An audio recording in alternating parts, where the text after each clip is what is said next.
Hello everyone. एक बार फिर आप सभी का स्वागत है आर्ट्स कैंपस में। आज इस चैप्टर का सबसे आखिरी टॉपिक जिसका नाम है फील्ड्स एंड सब फील्ड्स ऑफ ह्यूमन जियोग्राफी। इस टॉपिक में हम लोग देखेंगे कि ह्यूमन जियोग्राफी कैसे और भी फील्ड से और भी सब्जेक्ट से कैसे कनेक्टेड है। ह्यूमन जियोग्राफी के कई फील्ड्स और सब फील्ड्स हैं, उसको जानेंगे। और इस टॉपिक में देखेंगे कि कैसे समय के साथ ह्यूमन जियोग्राफी का पढ़ने का तरीका भी बदलते रहा। ये ह्यूमन जियोग्राफी समय के साथ साथ कैसे इवॉल्व होते रहा, ये देखेंगे। तो इस टॉपिक को शुरू करने से पहले हम लोग सबसे पहले समझते हैं कि ये कोलोनियलाइजेशन, उपनिवेशीकरण, ये क्या है। जब एक कंट्री पे कंट्रोल किसी और कंट्री का हो तो ये कंट्री उस कंट्री का कॉलोनीज बन जाता है। जैसे हमारा भारत कुछ समय के लिए ब्रिटिश का कॉलोनीज था, हमारे यहाँ उपनिवेशीकरण था, हम ब्रिटिश के कॉलोनीज थे, तो उस टाइम पीरियड को बोला जाता है कॉलोनियल पीरियड। तो हम देखते हैं कि ह्यूमन ज्योग्राफी समय के साथ साथ कैसे इवॉल्व हुआ।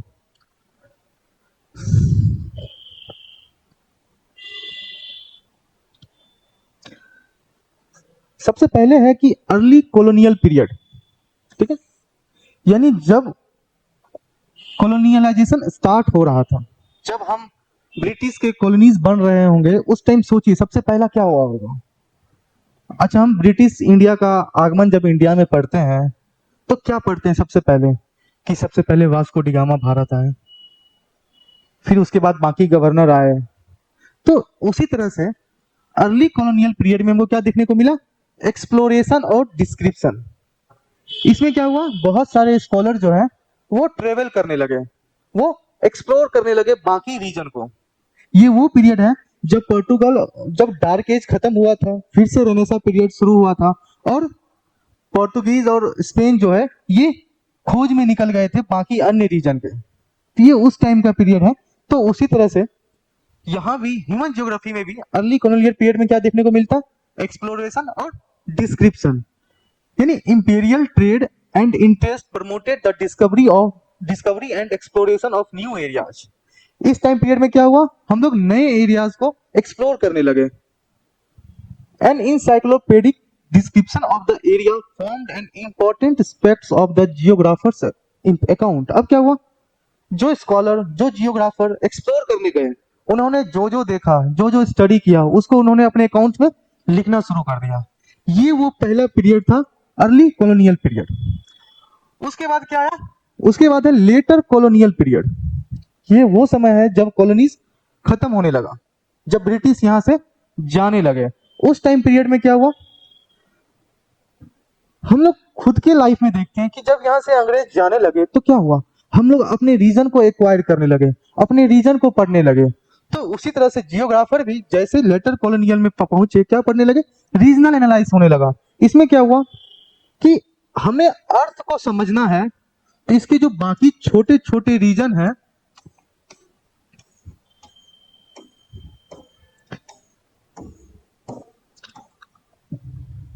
अगर हमें इस अर्थ को समझना है तो इसके छोटे छोटे रीजन को समझना पड़ेगा।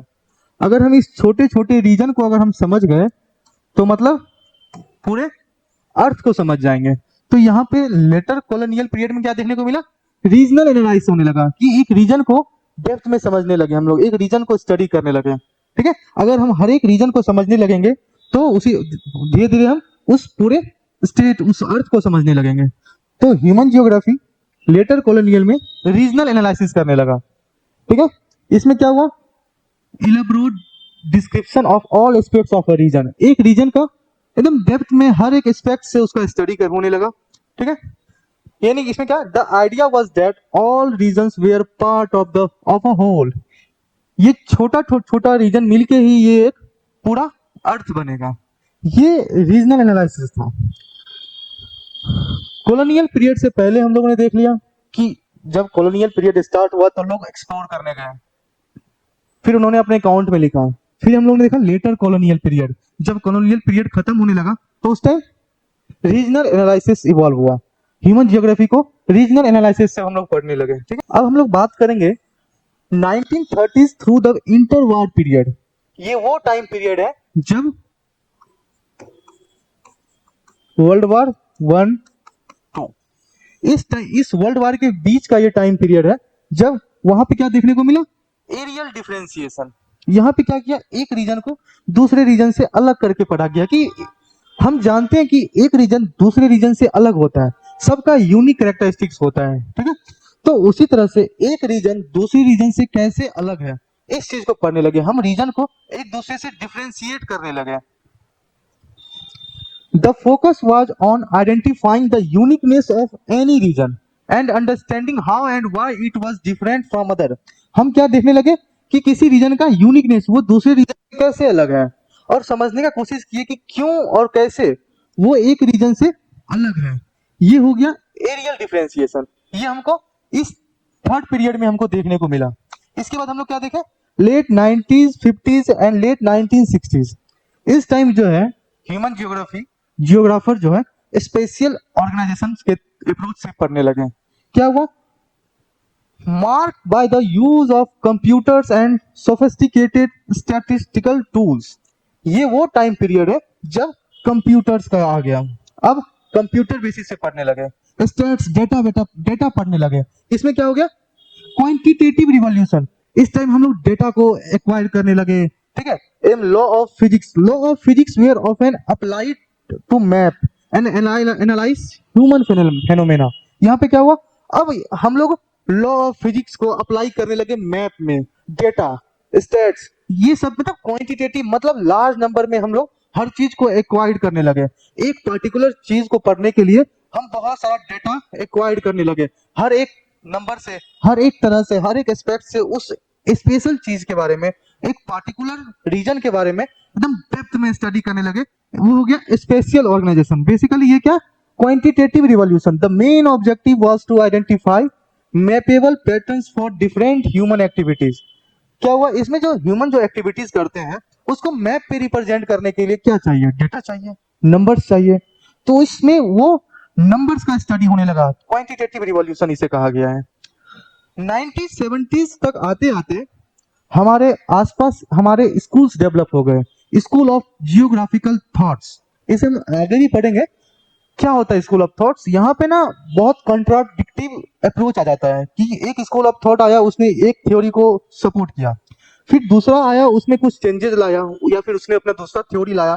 तो बहुत सारे स्कूल ऑफ थॉट आए, जिसमें से एक था humanistic, radical and behavioural schools.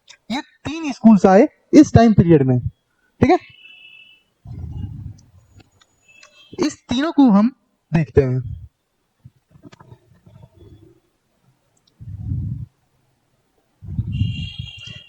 सबसे पहले है welfare and humanistic school of thoughts. Welfare and humanistic school of thought in human geography was mainly concerned with the different aspects of social and well-being of the people। ये क्या हुआ, अब जो human geography था वो लोगों का social wellbeing को स्टडी करने लगा, मतलब ह्यूमंस के बारे में सोचने लगा। ये स्कूल जो है ह्यूमंस के बारे में सोचने लगा। These included aspects such as housing, health, education, कि लोगों के हेल्थ के बारे में सोचने लगा, हेल्थ का स्टडी होने लगा, एजुकेशन, हाउसिंग, इन सब एस्पेक्ट्स का स्टडी होने लगा। Geographers have already introduced a paper as geography of social wellbeing in the post graduate curriculum. अब जब हम लोग यूजी पीजी, इसमें एक पेपर भी ऐड कर दिया गया, जियोग्राफी ऑफ सोशल वेलबींग। जब हम लोग आगे क्लास फर्दर स्टडी करेंगे वहां पे ये पेपर हमें पढ़ने को मिलेगा। उसके बाद है radical school of thought. Basically ये मार्क्सियन थ्योरी को सपोर्ट करता है। ये मार्क्सियन थ्योरी कहता है to explain the basic cause of poverty, deprivation of and social inequality. ये पॉवर्टी, ये जो सोशल इनइक्वालिटी है, किसी ह्यूमंस का कंडीशन बुरा होना क्यों है बुरा, contemporary social problems were related to the development of capitalism. यानी कैपिटलिज्म के कारण जो ह्यूमंस का पॉवर्टी हो रहा है, ह्यूमंस का हाल बुरा हो रहा है एक समुदाय का, ये उसका बात करने लगा। कौन, रेडिकल स्कूल ऑफ थॉट। फिर समय के बाद, समय के साथ साथ हमें एक बिहेवियरल स्कूल ऑफ थॉट्स देखने को मिला है। इसने किस पे एम्फेसाइज किया? On lived experience and also on the perception of space by social categories based on the ethnicity, race and religion। अब ये बिहेवियर का बात करने लगा कि एक रेस का क्या बिहेवियर है। अब एक रेस का बिहेवियर दूसरे रेस से अलग है, तो बेसिकली ये बिहेवियर को पढ़ने लगा। ये बिहेवियर पे फोकस किया, कौन किया? Behaviour school of thought. तो हम लोगों ने 3 स्कूल ऑफ थॉट देखे। क्या? एक welfare humanistic school of thought जो कि लोगों का हेल्थ एजुकेशन पे फोकस किया कि कैसे ह्यूमंस का लाइफ इफेक्ट हो रहा है। फिर उन्होंने रेडिकल स्कूल ऑफ थॉट देखा कि कैपिटलिज्म के कारण कैसे लोग पॉवर्टी में जा रहे हैं, इसका स्टडी हुआ। फिर लोगों का बिहेवियर जो रिलीजन, एथनिसिटी, रेस के अकॉर्डिंग जो लोगों का बिहेवियर चेंज है, इस बिहेवियर का स्टडी कौन किया? Behaviour school of thought.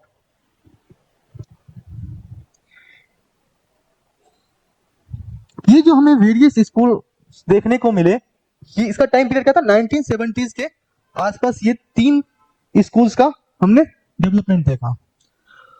और 1990s के पास हम लोग क्या देखा? Post modernism geography. ये मॉडर्निज्म के बाद का, मॉडर्नाइजेशन के बाद का। इसमें हम लोगों ने क्या पढ़ा? इसमें हम लोगों ने the grand generalisation and the applicability of universal theories to explain the human condition were questioned. इसमें क्या हुआ? बहुत सारे वेरियस डिफरेंट थ्योरीज पढ़ने लगे और उस थ्योरीज पे हम लोगों ने क्वेश्चंस बनाने लगे। हम लोगों ने क्वेश्चंस उठाने लगे कि कैसे ये ह्यूमंस के लाइफ में एप्लीकेबल है, कैसे ये ह्यूमंस के लाइफ को अफेक्ट कर रहा है। तो हम लोगों ने डिफरेंट थ्योरीज पढ़ा, फिर उस थ्योरीज पे क्वेश्चंस करने लगे। अगर वो थ्योरीज सही है और एप्लीकेबल हो रहा है तो हम उस थ्योरीज को आगे लेके जा रहे हैं, अगर वो एप्लीकेबल नहीं है तो हम नया थ्योरीज ला रहे हैं। ठीक है। The importance of understanding each local context in its own right was emphasised. इसमें क्या हुआ? हर एक लोकल, यानी नहीं जनरलाइजेशन और यूनिवर्सलाइजेशन नहीं था कि अगर एक जगह बोल दिया गया कि ये कंडीशन ही होता है एप्लीकेबल, तो इसका मतलब ये नहीं कि वो हर एक रीजन पे एप्लीकेबल होगा। जैसे बोल दिया गया कि हाँ, एक मार्केट के लिए ये कंडीशन होना जरूरी है कि नदी के पास ही मार्केट होगा, बट जरूरी नहीं है कि हर एक रीजन में नदी के पास मार्केट होगा। रीजन टू रीजन ये वेरिएट करेगा।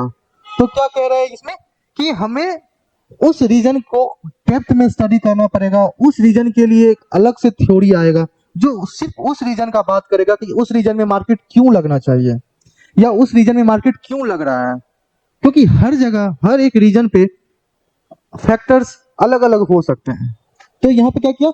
हर एक रीजन का फैक्टर्स को एनालाइज किया गया, तो उसके लिए थ्योरीज आई, क्वेश्चंस आए। ये नहीं कि जो एक जनरल थ्योरी है उसी को फॉलो करते रहे, उस जनरल थ्योरी को अप्लाई किया, अगर वो अप्लीकेबल है तो सही है, नहीं है तो फिर उस रीजन के लिए नए थ्योरीज को हम लोगों ने लाया। वो टाइम पीरियड था पोस्ट मॉडर्निज्म। तो ह्यूमन जियोग्राफी जो है इस तरह से इवॉल्व किया। समय के साथ साथ हम लोगों ने ह्यूमन जियोग्राफी को पढ़ने का तरीका भी बदला। कैसे? अर्ली कॉलोनियल पीरियड में हम लोगों ने एक्सप्लोर किया, फिर कॉलोनियल जब खत्म होने लगा तो उस टाइम हम लोग एक रीजन को पढ़ने लगे। फिर क्या आया? ये इंटर वार पीरियड है, जब वर्ल्ड वार 1 वर्ल्ड वार 2 देखने को मिल रहा था। उस टाइम हम लोगों ने एक रीजन को दूसरे रीजन से अलग करके पढ़ने लगा कि एक रीजन दूसरे रीजन से कैसे अलग है, क्यों अलग है। फिर हम लोगों ने फोकस किया किसी एक पार्टिकुलर एस्पेक्ट्स पे। कंप्यूटर, इसमें हमने कंप्यूटर्स को इंट्रोड्यूस किया, स्टैट्स, डेटा, इसमें हम क्वांटिटेटिव रिवॉल्यूशन को पढ़े। इसमें हमें क्वांटिटेटिव रिवॉल्यूशन देखने को मिला कि बहुत सारा numbers of theories, stats, data वो सब आ चुका है। 1970s में क्या देखते हैं हम लोग कि स्कूल्स का डेवलपमेंट होने लगा, स्कूल्स का इवोल्यूशन होने लगा। कौन कौन सा? ह्यूमनिस्टिक, जो कि ह्यूमन के एस्पेक्ट से बात करने लगा, रेडिकल कैपिटलिज्म के अगेंस्ट बात करने लगा, और बिहेवियरल स्कूल्स यानी वो रेस, कास्ट, जेंडर, रिलीजन, इस सब बेसिस पे लोगों का बिहेवियर को स्टडी करने लगा। फिर लास्ट में 1990s आया जब हम लोगों ने हर एक थ्योरीज को अप्लीकेबल किया, अप्लाई किया, और वो अगर एप्लीकेबल है तो उसे हम लोगों ने फॉलो किया, नहीं तो उस रीजन के लिए एक पार्टिकुलर थ्योरीज फिर से हम लोगों ने इंट्रोड्यूस किया। अब हम लोग पढ़ेंगे फील्ड्स एंड सब फील्ड्स ऑफ ह्यूमन जियोग्राफी, कि ह्यूमन जियोग्राफी का भी बहुत सारा फील्ड्स एंड सब फील्ड्स हैं और ह्यूमन जियोग्राफी कैसे सोशल साइंस से कनेक्टेड है। तो फील्ड्स ऑफ ह्यूमन जियोग्राफी का बात करें तो एक सोशल जियोग्राफी है, अर्बन जियोग्राफी है, पॉलिटिकल जियोग्राफी है, पॉपुलेशन जियोग्राफी है, सेटलमेंट जियोग्राफी है, इकोनॉमिक जियोग्राफी है। उसका अपना सब फील्ड्स है। और यहाँ पे दिख रहा है क्या कि कैसे ये फील्ड्स एंड सब fields of human geography social science के डिसिप्लिन से लिंक है। जैसे बात करें हम लोग सोशल जियोग्राफी, इसके अंदर हम लोग क्या क्या पढ़ते हैं? बिहेवियर जियोग्राफी पढ़ते हैं, जियोग्राफी ऑफ सोशल वेलबींग पढ़ते हैं, जियोग्राफी ऑफ लीजर पढ़ते हैं, कल्चरल जियोग्राफी पढ़ते हैं, जेंडर जियोग्राफी पढ़ते हैं, हिस्टोरिकल जियोग्राफी पढ़ते हैं, मेडिकल जियोग्राफी के पढ़ते हैं। और ये चीज सोशल साइंस में भी है। सोशल साइंस में जो बिहेवियर जियोग्राफी है, जिसमें हम जो बिहेवियर के बारे में पढ़ते हैं वो साइकोलॉजी कहलाता है। जैसे कल्चर के बारे में हम कल्चर ज्योग्राफी में पढ़ रहे हैं तो वो सोशल साइंस से लिंक है एंथ्रोपोलॉजी में, ठीक है। हिस्टोरिकल जियोग्राफी पढ़ते हैं हम लोग, वो हिस्ट्री से है। तो उसी तरह से ये फील्ड्स एंड सब फील्ड्स जो है ह्यूमन जियोग्राफी का, वो लिंक है सोशल साइंस से। अब बात करें अर्बन जियोग्राफी का, तो वो urban studies and planning social science का एक सब्जेक्ट है जो कि हम जियोग्राफी में भी पढ़ते हैं।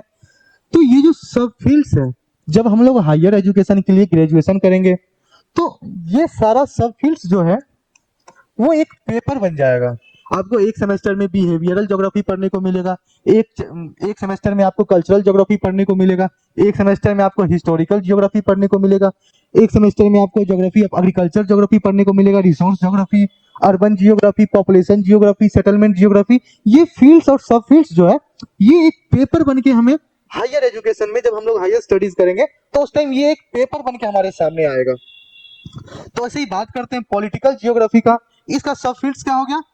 एक तो हम लोग ह्यूमन जियोग्राफी में पॉलिटिकल जियोग्राफी पढ़ते हैं। पॉलिटिकल जियोग्राफी में जैसे इलेक्टोरल जियोग्राफी हो गया, मिलिट्री जियोग्राफी हो गया, हम लोग ये पढ़ेंगे। इलेक्टोरल जियोग्राफी को सोसाइटी साइंस में क्या बोलते हैं? सेफोलॉजी। और मिलिट्री जियोग्राफी को मिलिट्री साइंस। जैसे एक फील्ड है पॉपुलेशन जियोग्राफी, ये साइंस में, सोशल साइंस में डेमोग्राफी बोलते हैं। एक सेटलमेंट जियोग्राफी है, वहां पे अर्बन और रूरल प्लानिंग पढ़ेंगे। जैसे हम लोग पढ़ेंगे एक फील्ड है इकोनॉमिक जियोग्राफी, इसमें इकोनॉमिक्स को हम पढ़ते हैं जियोग्राफी के नजर से, जिसमें फील्ड्स, सब फील्ड्स क्या हो गए? Geography of resource, geography of agriculture, geography of industries, geography of marketing, geography of tourism, geography of international trade.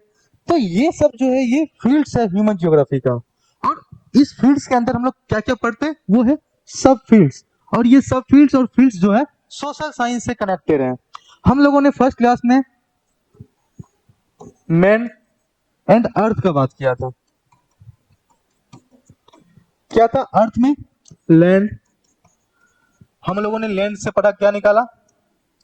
Agriculture, settlement, उसके बाद रिसोर्स। फिर जब ये हो गया, रिसोर्स हो गया, तो फिर हम लोगों ने ट्रांसपोर्टेशन, ये हम लोगों ने फर्स्ट लेक्चर में डील किया था, ट्रांसपोर्टेशन। फिर हम लोगों ने ट्रेड करना स्टार्ट कर दिया। फिर पॉलिटिकल एस्टेब्लिशमेंट हो गया। फिर कल्चरल ज्योग्राफी आ गया, रिलीजन आ गया। फिर हम लोगों ने कल्चर को स्टडी करने लगा। फिर हम लोगों ने बिहेवियर को स्टडी करने लगा। हम लोगों ने ये चीज को समझ लिया था कि ये नेचर से रिलेट करके हम लोगों ने मेन ने ये हो गया ह्यूमन ज्योग्राफी। अब देखो, यही तो फील्ड्स एंड सब फील्ड्स हैं। यही तो एग्रीकल्चर ज्योग्राफी हो गया, सेटलमेंट ज्योग्राफी हो गया, रिसोर्स ज्योग्राफी हो गया, ट्रांसपोर्टेशन, ट्रेड एंड ट्रांसपोर्टेशन आ गया, ठीक है। ट्रेड एंड ट्रांसपोर्टेशन आ जाएगा ट्रांसपोर्ट ज्योग्राफी में। फिर उसी तरह से हमें ट्रेड देखने को मिलेगा, इंटरनेशनल ट्रेड आ जाएगा, पॉलिटिकल जियोग्राफी आ गया, कल्चरल जियोग्राफी आ गया, बिहेवियर जियोग्राफी आ गया। यही तो फील्ड्स एंड सब फील्ड्स है ह्यूमन जियोग्राफी का जो हमें देखने को मिला। तो यहाँ पे हमारा ये चैप्टर कंप्लीट होता है। धन्यवाद।